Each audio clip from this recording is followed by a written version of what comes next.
के पाक Saudi strategic मुआहिदे पर मोदी सरकार की बेचैनी खुलकर सामने आ गई। अच्छा, अभी बदत है भाई, अभी बदत है। सऊदी अरब और पाकिस्तान के दरमियान होने वाला फौजी दिफाई मुआहिदा, अभी उसकी स्याही भी खुश्क नहीं हुई थी कि लेने के देने पड़ गए और ये मुआहिदा पाकिस्तान के गले पड़ गया। यहाँ तो एक भीड़ चाल लगी हुई है। कोई इसे मुस्लिम नेटो की बुनियाद करार देता है और किसी के मुताबिक तो भाई कतर और यूएई भी टिकट कटाकर लाइन में लगे हुए हैं कि जैसे ही दिफाई मुआहिदे की ट्रेन उन तक पहुंचेगी वो इसमें छलांग लगाएंगे और ऑन बोर्ड आ जाएंगे। इंडिया को सऊदी अरेबिया और पाकिस्तान के दरमियान ये जो बातचीत चल रही थी, जो मामलात थे, इसके बारे में पहले से पता था या आगाह कर दिया गया था, ये आपकी इंटरप्रिटेशन पे छोड़। पाकिस्तान पर हमला सऊदी अरब पर हमला है, पाकिस्तान का दिफा सऊदी अरब का दिफा है, एंड अबव ऑल पाकिस्तान के कर्जे सऊदी अरब के कर्जे हैं और सऊदी अरब का जो डिफेंस है वो पाकिस्तान का डिफेंस है।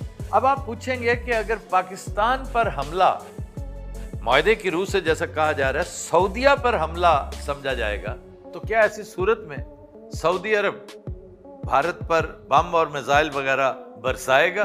तमाम अरब ममालिक खासतौर पर सऊदी अरब अमेरिका के हथियारों टेक्नोलॉजी पे निसार करते हैं ताकि अमेरिका का कंट्रोल इसीलिए रहता है ये एटमी हथियार ले लें तो अमेरिका का कंट्रोल खत्म। अब दिफाई मुआहदे के नाम पर सऊदी अरब और बरतानिया के दरमियान आज जो यमन के हुसियों के हमले के खिलाफ जो इत्तेहाद बना ये उसी का हिस्सा है, बाकायदा मुआहदा। हमारे सहाफियों ने बड़े जोरों शोर के साथ बताना शुरू किया है कि ये मुआहिदा है क्या, और पूरे पाकिस्तान को और अपने मुखालिफिन को इंतहाई कम अक्ल बताते हुए वो ये बता रहे हैं कि इस मुआहिदे का मतलब क्या है। आप पता नहीं क्यों भूल जाते हैं कि सऊदी अरब ने तो कभी किसी पर पत्थर नहीं बरसाए, मिसाइल किस तरह बरसाएगा? फिर भारत और सऊदीया के आपस में बिलियंस ऑफ डॉलर्स की इन्वेस्टमेंट है। इंडिया को एतराज नहीं है, अमेरिका को एतराज नहीं है इस मुआहदे पे, अदरवाइज कुरान मत जाना था। क्या अमेरिका ये तसव्वुर कर सकता है, क्या इसराइल इसकी इजाजत देगा कि एक जेन्युइन मुआहदा हो? जय हिंद दोस्तों, मैं विजय और आप देख रहे हैं विस रिएक्शन। तो दोस्तों सऊदीया और पाकिस्तान के बीच में ये जो डिफेंस पैक्ट साइन हुआ है दोस्तों, जिसके बाद आपको पता ही है पूरे पाकिस्तान में शादियाने बजाए जा रहे हैं, लाइटिंग लगाई जा रही है और पाकिस्तान का मीडिया तो आपको पता ही है भाई, उन्होंने अपनी वही फिर से पुरानी बकवास शुरू कर दी है कि इजराइल डर गया और भारत डर गया और मोदी काफी परेशान हो गया है, हमारी डिप्लोमेटिक जीत हुई है, भारत अब आइसोलेट होने जा रहा है, अब पाकिस्तान के अच्छे दिन आने वाले हैं। और आपको तो पता ही है वैसे भी पाकिस्तानियों के पास देने के लिए तो कुछ नहीं है, तो ये चौकीदारी का काम करते रहते हैं, तो अब इन्होंने चौकीदारी का ठेका ले लिया है। मगर भाई पाकिस्तान के ही कुछ ऐसे भी पत्रकार हैं जिन्होंने इस डिफेंस पैक्ट के ऊपर सवाल खड़े किए और अपनी आवाम को सच्चाई बताने की कोशिश की है। तो आज की वीडियो में हम यही देखेंगे, ये जो सऊदीया और पाकिस्तान के बीच में जो डिफेंस पैक्ट साइन हुआ है इसके ऊपर पाकिस्तानी पत्रकारों का क्या कहना है। तो चलिए करते हैं वीडियो को शुरू। मगर वीडियो शुरू करने से पहले जो व्यूअर्स हमारे चैनल पर पहली बार आए हैं उनसे रिक्वेस्ट करूंगा प्लीज हमारे चैनल को सब्सक्राइब कीजिए, वीडियो को लाइक और शेयर जरूर कीजिए। तो चलिए करते हैं वीडियो। ये जो लंबी चौड़ी इन्वेस्टमेंट, इसके बारे में जो लंबी चौड़ी छोड़ते हैं वजीर आजम साहब और उनके दीगर साथी, और भी बहुत से लोग छोड़ते हैं, लेकिन फिलहाल वजीर आजम पे इक्तफा करते हैं। ये सारा सिलसिला जब आएगा फिर देखेंगे। ये दूर के ढोल सुहाने हैं, आपको ये मौका ही नहीं मिलना।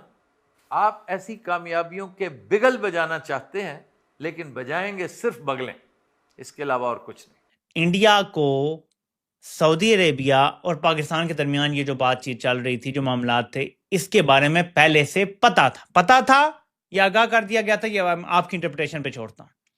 सिर्फ याद दिलाता चलूं कि भारत ने पाकिस्तान पे हमला करने से पहले पाकिस्तान को आगाह किया था। जो हमारी मस्जिद पे, मदरसे पे हमला किया था, जो पहला हमला था उनका, जिसके बाद हमने उनके जहाज बाद में गिराए थे, जो पहला हमला भारत ने किया था भावलपुर में, वो हमें बता के किया था। पाकिस्तान न्यू कि ये हमला होने वाला है।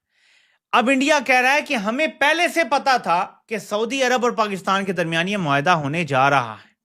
अब अगली लाइन फिर ज्यादा इंटरेस्टिंग हो जाती है।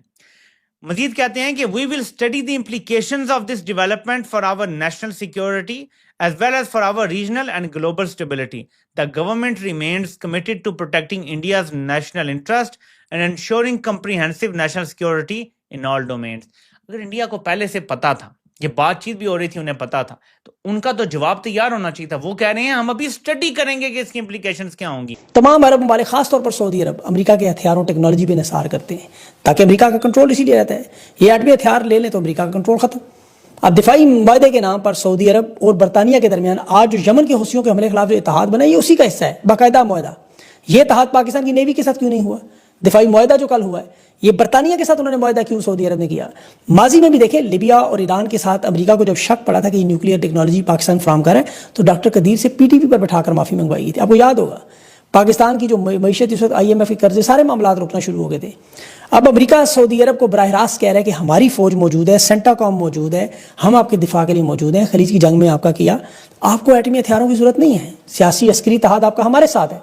आप इधर उधर मत देखें, मुआहदे को देखें सिक्योरिटी के हिसाब से कि जिस तरह सिक्योरिटी कंपनियों के साथ गार्ड रखे जाते हैं, वो जरूर रखें, लेकिन इससे आगे आपने नहीं सोचना। और पाकिस्तान को $400 मिलियन दे दें, इनका गुजारा हो जाएगा। अब आप पूछेंगे कि अगर पाकिस्तान पर हमला मुआहदे की रूह से जैसा कहा जा रहा है सऊदीया पर हमला समझा जाएगा, तो क्या ऐसी सूरत में सऊदी अरब भारत पर बम और मिसाइल वगैरह बरसाएगा? आप पता नहीं क्यों भूल जाते हैं कि सऊदी अरब ने तो कभी किसी पर पत्थर नहीं बरसाए, मिसाइल किस तरह बरसाएगा? फिर भारत और सऊदीया के आपस में बिलियंस ऑफ डॉलर्स की इन्वेस्टमेंट है। हिंदुस्तान के कई मिलियन अफराद सऊदीया में काम करते हैं। ऐसी सूरत में सऊदीया भारत पर हमला करने से पहले कुछ 10 एक दफ़ा ज़रूर सोचेगा। चुनांचे खुदारा जागते रहना और इन मुआहदों पर ना रहना। वैसे तो यार लोग इसे नेटो टाइप एक मुआहदा भी कह रहे हैं। NATO is a different ball game. NATO और तरह का मामला है। नेटो में तो एक मुल्क का दूसरे के साथ मुआहदा नहीं है, एक क्लस्टर ऑफ कंट्रीज है जिनकी टेक्नोलॉजी एक है, जिनकी हर चीज में यकसानियत है, यूनिफॉर्मिटी है, इंटीग्रेशन है। वो ये कह सकते हैं कि एक पर हमला सब पर हमला मुतसव्वर होगा।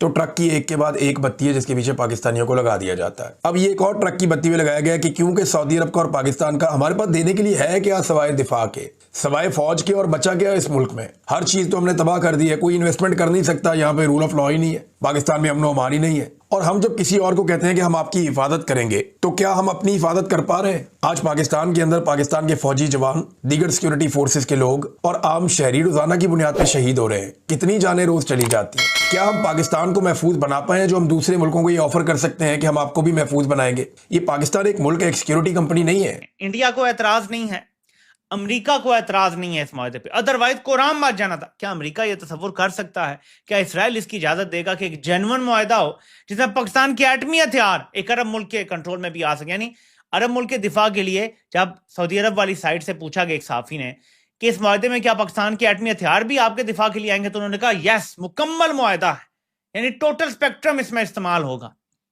यानी पाकिस्तान के एटमी हथियार पोटेंशियली सऊदी अरब की हिफाजत के लिए अब इस्तेमाल होंगे इस मुआहदे के बाद। इसराइल ये अफोर्ड कर सकता है अगर ये वाकई इसराइल के खिलाफ हो तो। अभी तक कुरान ना मच चुका होता, अभी तक सैंक्शंस की बातें ना हो रही होती पाकिस्तान के ऊपर, सऊदी अरब के ऊपर। अमेरिका खामोश, इसराइल खामोश, इंडिया ने कह दिया जी हम तो देख रहे हैं, पता नहीं क्या होगा, जैसे उन्हें पता ही नहीं है रोटी को चोची बोलते हैं। प्लीज ट्राई एंड अंडरस्टैंड, एक ऐसा कुछ होना जरूरी है अगर हमने इसराइल को तस्लीम करना है, वरना पाकिस्तानी यहाँ पे इनकी चीथड़े उड़ा देंगे। भाई आप कैसे कर रहे हैं, उन्होंने यहाँ पे नस्लकुशी की है, अब तो यूनाइटेड नेशन की रिपोर्ट आ गई है कि ये नस्लकुशी है। आपको जिन जहाज़ों ने कल सल्यूट किया था वो F-15 है। आप यकीन कीजिए कि अमरीकी रजामंदी के बगैर ये F-15 भी जो कल आपको सल्यूट कर रहे थे आपकी मदद को नहीं आएंगे। और फिर भारत पर हमला करना, डोनाल्ड ट्रंप तरले मिन्नत करके मोदी के साथ सुलह कर रहा है। हैप्पी बर्थडे कहा है उसने परसों से, आपको पता होगा 17 तारीख मोदी की बर्थडे थी और डोनाल्ड ट्रंप ने बड़े एहतमाम से उसे हैप्पी बर्थडे भी कहा है और एक बहुत ज़बरदस्त मरबूत ट्रेड एग्रीमेंट की बुनियाद रखी है। आपके लिए ये भी हैरत का बायस होगी। मैं ये इसलिए बता रहा हूँ कि लम्हा फिक्रिया है, चरागां पर जोर ना दें, जो सूरत हाल आने वाली है उस पर फोकस करें। ये बात अब तक कंफर्म हो चुकी है कि भारत अपनी टर्म्स एंड कंडीशंस पर यह ट्रेड एग्रीमेंट करने जा रहा है, जिसमें सरे फहरिस्त रशिया से तेल की खरीदारी है। अमेरिका इससे तो उसे बाज नहीं रख सका, दीगर काम क्या करेगा? और अमेरिका ने खुल के कहा है कि हमारी 25 साल की इन्वेस्टमेंट है इंडिया में, हम इंडिया को हाथ से निकलने नहीं देंगे।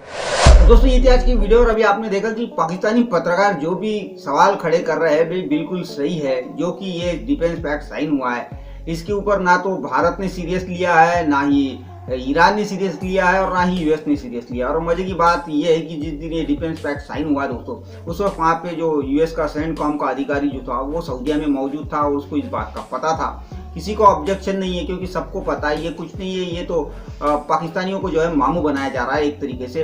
वहाँ पे सिर्फ चौकीदारी करने के लिए जो है ये डिफेंस पैक्ट साइन हुआ है, दूसरा कुछ होने वाला नहीं है। और जैसे कि अभी आपने देखा कि पाकिस्तान के पत्रकार खुद ये बात कर रहे हैं कि भारत के ऊपर अटैक करने के लिए सऊदीया को 10 बार सोचना पड़ेगा, ईरान के ऊपर, इजराइल के ऊपर अटैक करने के लिए भी उसको सोचना होगा, और ऐसा कुछ होने वाला नहीं है भाई। और भारत ने अभी जब पाकिस्तान के ऊपर हमला किया था तो बाकायदा पाकिस्तान को बता के हमला किया था भाई, कोई अचानक से हमला नहीं किया था। तो भारत ये ताकत रखता है। और वैसे भी सऊदीया की बहुत सी इन्वेस्टमेंट भारत में है, भारत की इन्वेस्टमेंट सऊदीया में, भारत के कई सारे लोग जो है वो सऊदीया में काम करते हैं। तो इतना आसान नहीं होता, ये सिर्फ कागजों पे अच्छा लगता है। अगर सही में पाकिस्तान में दम है, जो फिलिस्तीनियों के लिए, गाजा के लोगों के लिए इतना चीखता चिल्लाता रहता है, तो जाके भाई उनसे क्यों नहीं पैक्ट साइन करते।